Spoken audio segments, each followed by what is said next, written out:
Hello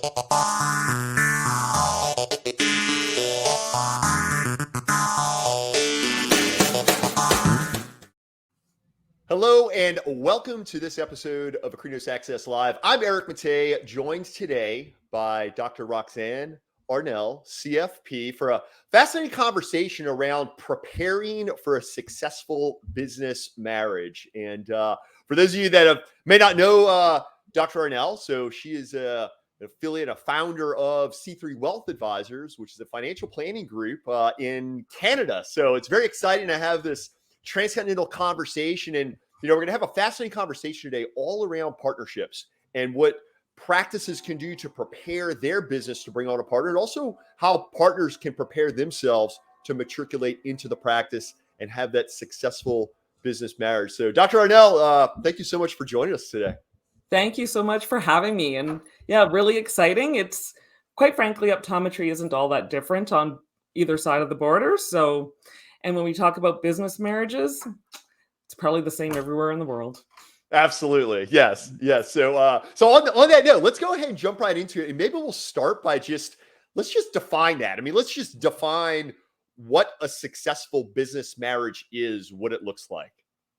Yeah, I think in a perfect world, a successful business marriage allows many owners of a business to come together and create something bigger and better than they could have created individually. Most of us like the ability to utilize each other's key aspects in order to just hone in and, like I say, build something more, share some of that responsibility. But ultimately, this is really on the business side.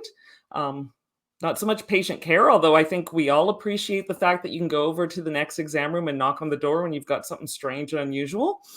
But ultimately, it really is about setting up so that if you are going to form a partnership, you know what those rules of the game are right from the outset. You create them during what I call the honeymoon phase, when everybody's happy.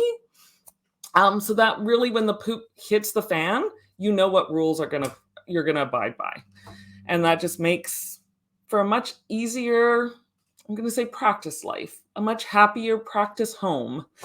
Yeah, absolutely. And on that note, I mean, let's now kind of maybe look at it from the perspective of impact to the practice, right? And really looking at, how does that business marriage impact the practice, kind of different facets, operations, practice economics, what have you. So I'll let you kind of share some thoughts on that. And particularly, maybe we'll start with just looking at it from the lens of a patient, right? And that happy business marriage from a patient viewpoint.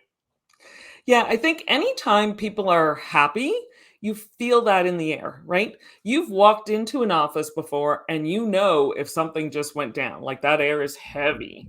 But you Sure. also know when you walk into practice and the air is light, right? Like we used to dress up for Halloween every year, and that just creates this festive air in the office, right? So people walk in, and regardless of what they're dealing with outside your office, they're walking in and they're going to feel that happiness, that excitement, that buoyancy, and you can't help but smile or be happier, right? Absolutely. Happy patients lead to greater profitability.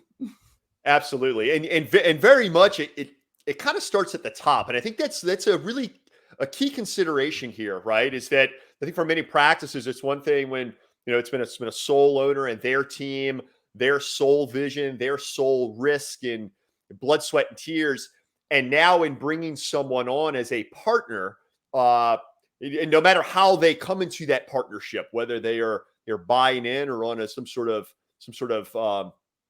timeline phase out. I think we might touch on some of this also, just partnerships, kind of some of the structural elements of it.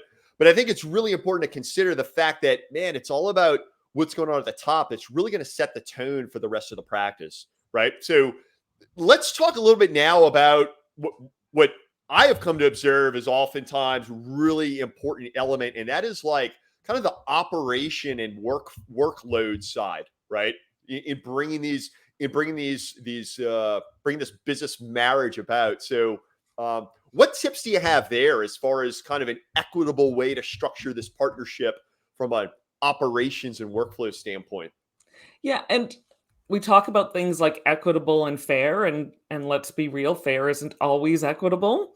Um, we could easily say we're going to split those. I'll manage all the financial aspects, you'll manage all the team and staffing aspects. And sometimes that means I've got way more work to do because we're dealing with year end. Sometimes that means you've got way more work to do because, somebody's going out on mat leave, somebody else is moving. So it's not always, I'm going to say, equitable, but find out what each of us truly enjoys. I've got some practices where this particular one actually has 3 partners, and they've got 3 different management areas. So they talk about the clinic side, the dispensary side, and then just overall financial side management. And they rotate those jobs every 4 months. In some Fascinating. scenarios, you're going to have rules where you're going to say, for any matter like employee reviews, you're going to do that together. That's not a one-person responsibility. So it's really a matter of sitting down, looking at the different areas of the practice, and talking about what each person's expectations are. And we're going to come back to expectations a lot, because generally speaking, when communication breaks down, it's because we haven't met each other's expectations. And Ooh. we've never talked about what those expectations are. The odds of us meeting them are pretty slim. That is definitely, we're coming right back to that thought very soon, because that's such a critical piece, and not only in a practice but any sort of organization, right? I mean, the business marriage, perhaps the familial marriage, or just being a part of an organization, working as a team, collaborating, what have you. But before we jump to that, share some thoughts regarding how that business marriage can impact practice economics and profitability. Yeah, I think at the end of the day, it always boils down to, if we're working together, we've got more ideas, we can create better centers, we can discuss profitability, we can toss around ideas, right? You've got good communication skills. When it comes to ensuring that your team is on the same page, we also want to avoid the playing both parents off each other scenario. If anyone with children, that children learn that pretty quick, that if they ask mom and they don't Absolutely. like the answer from mom, they might go ask dad. Or they know if they always go to dad, they get what they want. Sure, sure. Right? So we want to set up what I call that management wheel, right? Like looking at those different parts, and ultimately making sure everybody on the team knows, right? If we're having conversations around, how do we handle X, Y, and Z problem in the dispensary, we go to owner A. If we want, say, more money for a staff event, we go to owner B, right? But being clear on that, and then as owners, recognizing that you're going to support each other that way, that it's like, no, that's owner B's issue. They'll make the final decision on that. Don't play off each other either, because that's going to start to break down that marriage. So getting back to that what you were commenting on a moment ago, as far as some of the structure around this, right, and expectations and communication, let's go ahead and explore that a bit, because I am absolutely right there with you. It is so important being in a business partnership. It is one thing if you work within an organization, even working within an organization at a high level, but if you're an owner in the enterprise, it kind of changes some things. So talk a little about the importance of expectations and communication, kind of some best practices of what doctors can do to strengthen that partnership. Yeah, I always circle that back, and maybe this is showing my age a little bit, but before my husband and I got married, we had to do what was called marriage prep courses. And you talk about things like money and children and goals, and invariably at the end of the weekend, there's always one or two couples that actually don't get married, right? So it's important to talk about all those emotional things and have those discussions around what those expectations are in the different areas of the practice. Like where do if we're going to talk a senior and a junior, where do each of those parties see the practice in 5 years? Is that vision similar? And I go back to my own personal experience on creating a partnership, and my associate had worked for me for 5 years. I was under the assumption that she understood completely our business management model. Once she got what I call skin in the game and became an owner, she wanted to change how we manage the practice. So obviously, as the senior, that didn't sit real well with me. And we had this loss of communication. And I'm left wondering, going, how did she not know this is how we ran the practice and how we believe in profitability? And she's coming in going, I think we're going to build more profitability by cutting expenses, which was very opposite the way we thought, right? And it just baffled me. But now we've got some conflict, and we didn't have rules to resolve that conflict, right? We never talked about the expectations initially. We didn't set the rules of the game. Nobody sits down to play Monopoly, and you each have different rules, right? I own 3 railroads. You land on one of those railroads I own. You don't get to decide, yeah, I'm just not going to pay you. If we don't have rules, the game falls apart. Sure. So why Well, wouldn't we set the rules before we're stuck in that kind of knot? absolutely. Yeah. It goes back to something that's so fundamental for a practice, for a business at any stage of the life cycle. And not only just talking about like partnership arrangements, but any facet of the practice. And that is structure, right? Having that structure, having that plan in place, right? So let's explore some of that. Let's talk about some of these key areas of consideration when preparing for partnership. Yeah. So, like I said, we have to talk about the expectations. What does each party ultimately want out of creating this partnership? Because you might be surprised. What each party wants may not align. And if we're fortunate enough that it does align, are we on the same timeline? So let's talk about those pieces. We're going to talk about then what we call triggering events for a buy-sell agreement. So everybody, sits down, they work through the minutia on the current buy-in, but they don't talk about necessarily all the triggers that I've seen that have occurred in practices. And unfortunately, a lot of the examples we use have really happened, right? So we want to talk Such about as, such as long-term disability, right? sure. Yeah. And the bigger one around that is mental disability, right? There was an office, one of the partners just stopped coming to work, stopped Sure. answering their phone, stopped coming to work. This particular office actually wasn't a clinic, but think about it in a clinic example. If one of the doctors just suddenly doesn't come to work today, doesn't tell anybody they're not coming to work today, you're going to have a bit of a chaotic day, to say the least. Sure. Yeah. And then you're also worried, right? So what are the rules around that? If that is a prolonged situation, do we have rules set up as to how are we going to deal with this business if you're no longer coming? And are you no longer coming by choice or by force? Okay, so let's talk about incarceration. There's a prime example. It goes back, what was it, late 90s, early 2000s, where the one partner actually hired a hitman to dispose of his other partner. What? Where was this? Um, it was actually another transcontinental Trans- business. Interestingly enough, they were Oh my ophthalmologists goodness. that originally came out of the States, but they had an office up in Edmonton. Crazy, right? Yeah, Like, who would really. have even thought that's something you should have Sure. considered, Sure. right?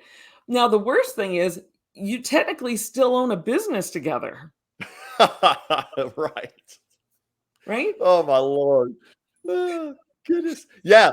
Well, yeah, and look, in there, look, Roxanne, you're mentioning some kind of outlandish stuff, but I think the things that are more immediate, right? Like you mentioned long-term disability, right? And by the way, what is that? I mean, I know that the stats are pretty outstanding as far as what chunk of the working population under age 65 or maybe put out of work for 90 days or longer, right?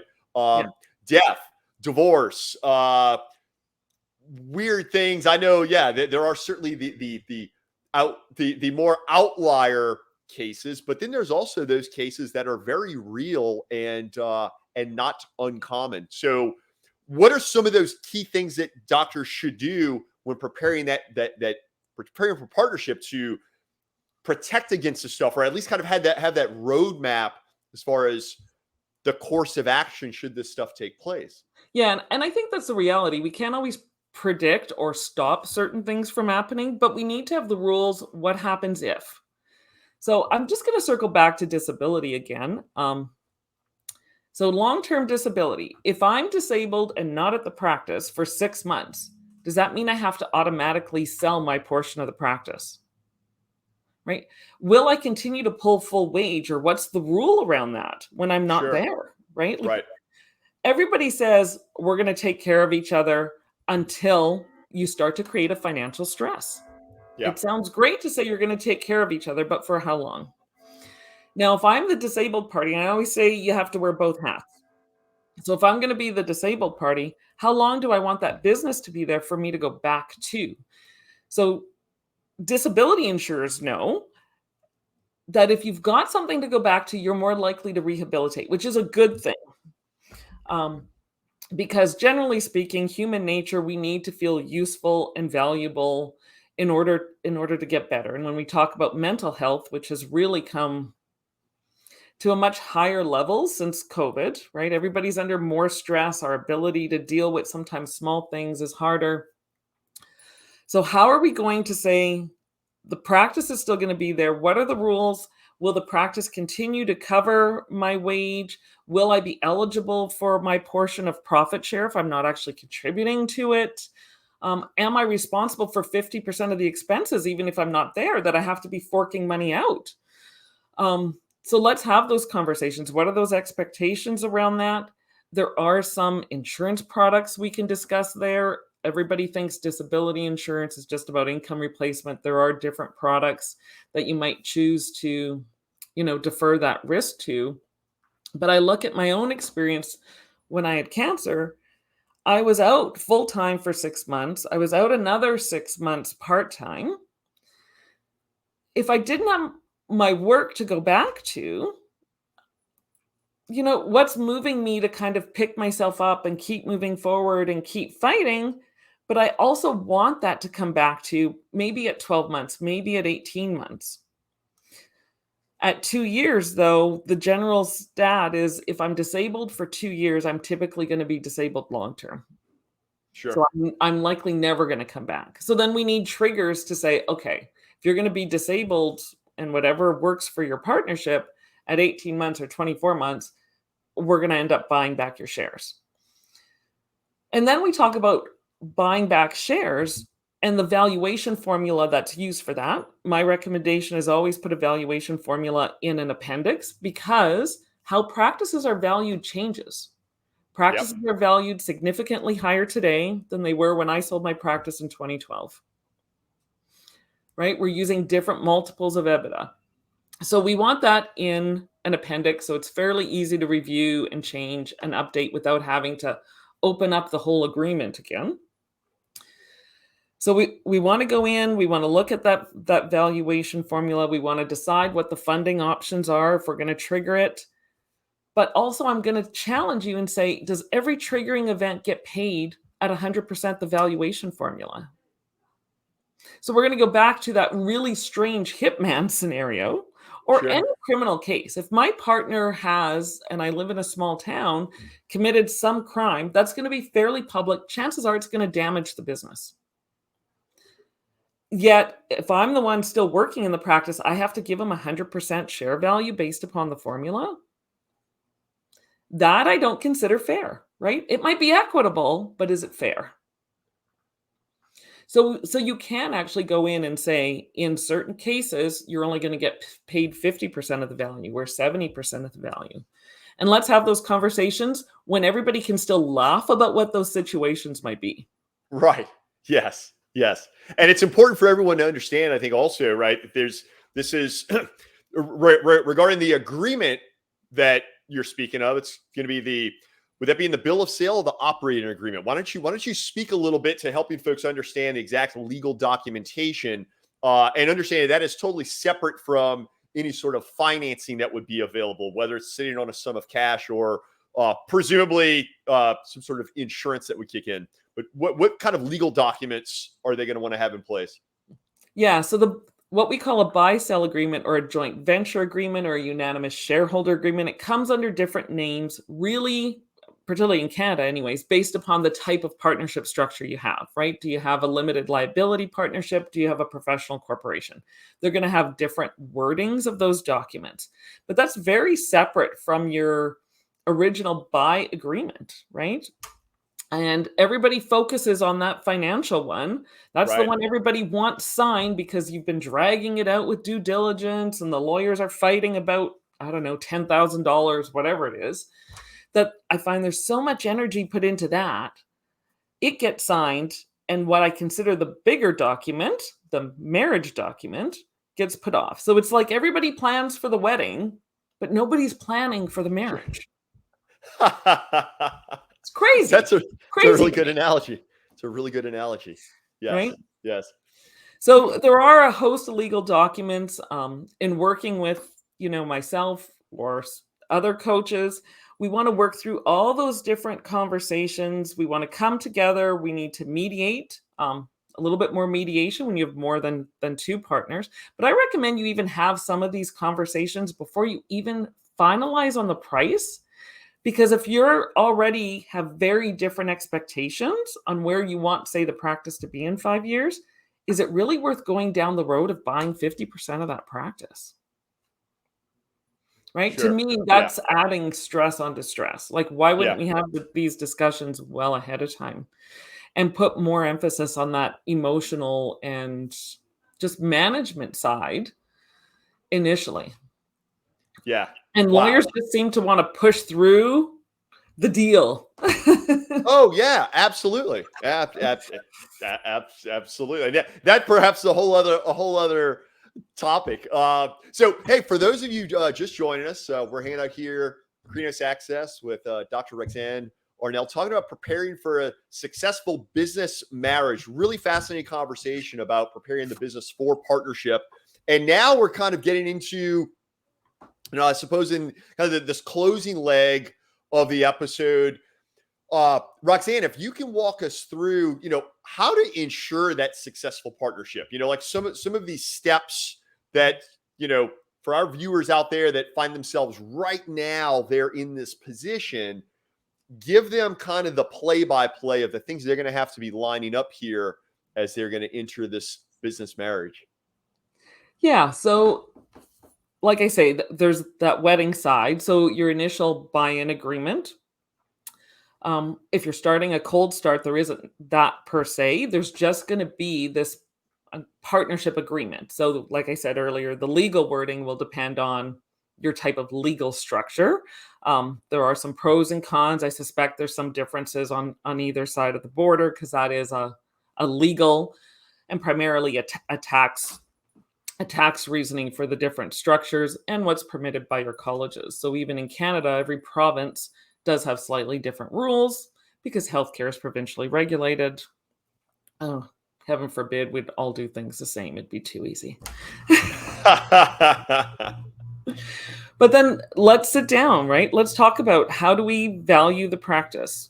How are we going to deal with financing? How are we going to pay ourselves, right? Is it strictly based upon clinic patient load? When do we discuss dealing with profitability? When do we discuss expansion? When do we discuss, invariably, if we've got a senior and junior scenario, the senior is going to want to depart, right? Sometimes breaking up a business marriage isn't a bad thing. Sometimes Sure. it's a great thing because the senior is finally ready to, go off and do all those crazy travel things they've always wanted to do. Right? And Junior can finally fully take over. Or bring on somebody else, right? Like, what do those transitions look like? We are seeing now, like I said, with practice valuations being higher today than they were certainly when I sold 10 years ago. Maybe what it means is you have to actually bring on a third person or a fourth person just to financially support the cost of selling that shared partnership. So what does that look like? There's so many areas to look at based around those expectations. Right. based around growth, based around team management, based around what we call the buy-sell triggering events, and then making sure we've got the legal documents to support them. So once we're done all that mediation, when we talk to each side separately, because let's face it, you're going to be much more candid sometimes if you don't know that your partner knows exactly what you said. Having a mediator there to take that information and then kind of massage it and go, okay, here are some of the topics I think we should talk about because I already know you're not getting along in these areas. But let's come to some conclusions. Let's write them out. Let's make sure we've got what we want. And then we take that bundle to the lawyer to make it legal, because they're going to add all those ifs, thens, therefores, on account of. They're going to add all those fun words that make documents kind of confusing. Then we're going to circle back, review them, make sure we've captured everything we need to capture in them, and then get them executed. So again, going back to the partnership I formed in 2009, we started the process at the time. We fell into let's just get the wedding done. Sure. Our marriage document on how we were going to play by the rules never got signed. And then when things fell apart, I wanted to utilize one of the clauses, the shotgun clause, and I didn't have a legal leg to stand on. So I may have wanted to utilize it and it just got shut down because there was no legal requirement for us to play by those rules. Sure. Yeah. Yeah. So vitally important, and yet so easily kind of overstepped, right? Because you're really bringing up some really the crux of it, and it's that in the context of the excitement and the emotion of the wedding, let's not forget about the expectations and the structure of the relationship, of the marriage long term, right? Yeah. So really fascinating conversation and topic, and particularly right now as we're seeing so much transition of practice ownership, right? So really exciting stuff. So Roxanne, I tell you, this has been a really fascinating episode. Thank you so much for coming on. But why don't you tell us more about yourself and your background? And you've shared a little bit about your journey in being in practice ownership, and you yourself having some of this experience that kind of inspired you to get out there and support others. So please share a bit about your background and the work you all do at C3 and how folks get in touch with you. Yeah, I unfortunately, some of my background almost sounds a little bit negative, but I'm a bit of a believer that everything happens in life to bring you to the next thing. And I really think my current career as a financial planner, and where I work as my client's chief financial officer, comes about because of that, because of some of that bad advice I got, because we never did set up our unanimous shareholder agreement, because of the conflict and emotional turmoil those created, because I know disability really happens. And when you think it's not going to happen to you because, well, you do all the things right, but it still happens. So sometimes it sounds super negative, but I believe that's all come together for a calling. So I am definitely my client's fiduciary. A little bit different. People often hear financial planner and think product pusher. Product to me is the very last thing, and it should only ever come up if it fills a need, a need for people. If you've got other plans on how you're going to deal with the death and disability and you don't need insurance, great. But let's know what those plans are. Let's make sure we discuss them. I do a lot of work with optometric business owners. I do a lot of transition work. So having these conversations around business marriages, also having the conversations as senior doctors either partially deploy part of their practice or completely exit practice. What does that transition mean, both from what I call the hard and the soft sides? So let's crunch those financial numbers. What does it mean for your retirement enjoyment and your ability to spend? And what does that look like moving forward? But also, are you still a doctor after you sell your practice?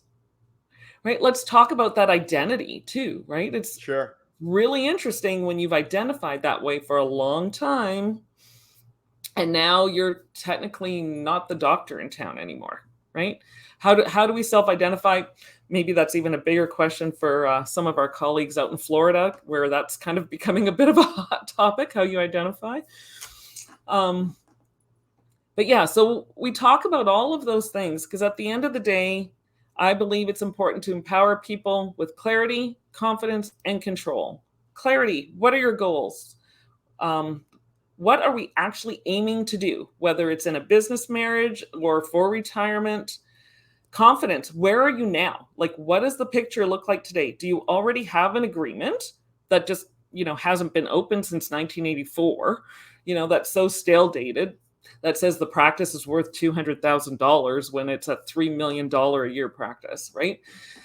So sometimes it's just opening that up. Where are you today? Let's identify the gaps. Let's identify the concerns and things we need to address to get you to your goals so that ultimately we are creating that place of control to put you on peace, power, success, Love it. Love it. all success.